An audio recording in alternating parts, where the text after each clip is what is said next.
From buzz to quiet. And all of the mesmerizing, charming, and the weird moments in between. Join me on a personal one-day tour through Vienna in search of all the small and special places.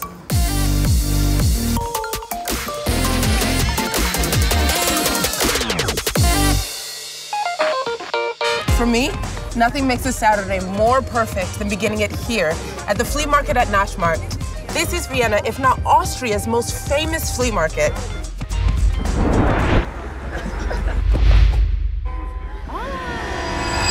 If you love treasure finding, history hunting, trinket collection, and the possibility of taking home something that you never ever knew could exist, then come to Naschmarkt on a Saturday. It's frequented by tourists and locals alike, not to mention the collectors who come from almost every neighboring country to meet up with their friends, talk antiques, and in general, just witness the atmosphere. Of course, there are antique dealers here with prices that may make you want to cry, but there are also plenty of beautiful things to find for only a few euro, if you have the patience, eye, and determination to make it worth the trip. It's also a great place to find something unique and enchanting that I absolutely cannot live without, even if I don't totally know what that is yet. And from here, the entire city is open and accessible to you. And so today, I choose to go that way.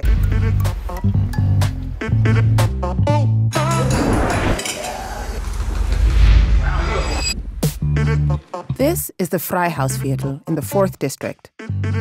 It's a mix of some of the most well-known and long-established food spots in the city's first vintage store, small galleries, and an easy place for just hanging out. This local spot, the Breakfast Club, is an institution, and it's an ideal place to come alone because space is limited, and so you're more likely to get a seat if you come in solo. And the Breakfast Club serves exactly that. Breakfast. It's all about international breakfast culture here, be that variations of Austrian breakfast, Greek breakfast, or American breakfast. Thank you. I personally come here for the French toast and the owner's wicked record collection.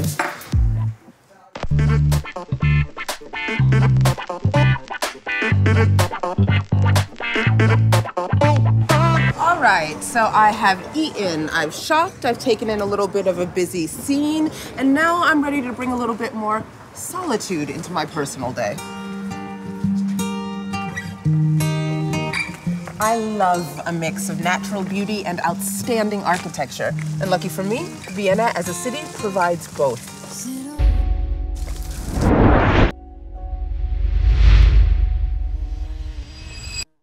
The Belvedere, as a museum, is perhaps one of the most well-known artistic institutions in the city. It houses Klimt's The Kiss, monumental frescoes, contemporary exhibitions, and I mean, just look at the grounds themselves. It's easy to understand why, when you stand here, that this was called Belvedere.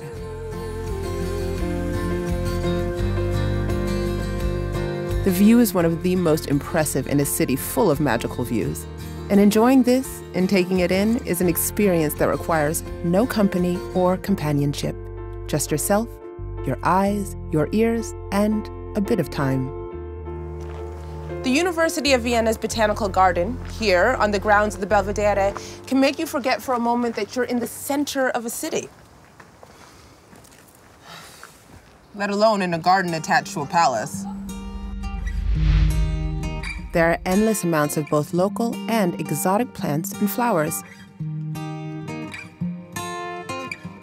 Is it alright if I stay today? Is it alright if I stay today? Ivy is letting me know that there are about 12,000 different plant species from 6 different continents that all live happily here. Now, I love the Belvedere, but like I said, today I'm looking for a little bit more quiet, a little bit more space, and a museum that not only keeps me constantly inspired, but one that's often overlooked by the crowds as well.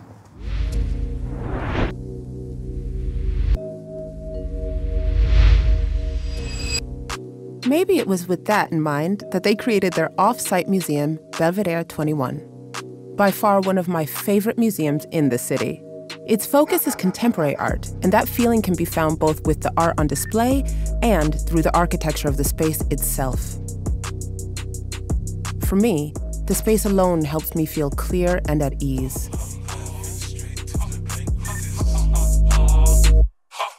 The sculpture garden that surrounds it forces this exact interaction between nature and art that I tend to look for on my days alone.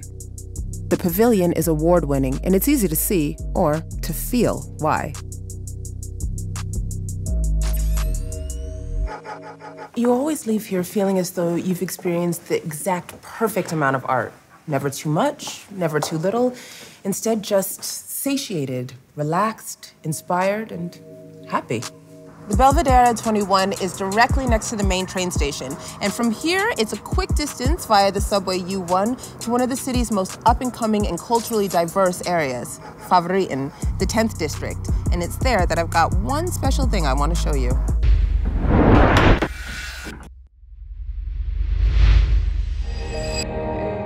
You'd be hard-pressed to identify which city you're in when you walk into this lot. The brick structure houses everything from art galleries to theater spaces, eclectic shops, loft apartments, and cafes. And there is always something new and interesting to see here. Even if you show up without an agenda, you never know what may be happening.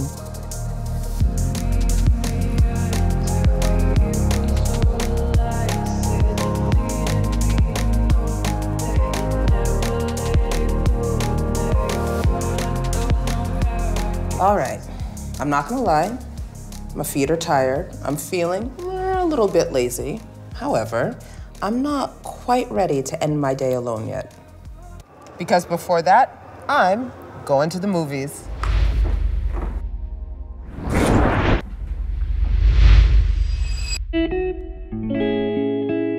It's an experience of the senses, and it's not only about what's happening on the big screen. It's also an experience of atmosphere. Vienna has dozens of beautiful historical cinemas dotted throughout the city. So if you want to see a movie, but kind of want something a little bit different from the normal large, crowded movie theater experience, then there are definitely some worthy options. Okay, so I am finally ready to go home. But I absolutely cherish days like this alone in Vienna. This really has been the perfect date with myself. But all of this quiet and calm is about to end because for our next episode, I'm bringing my kids along.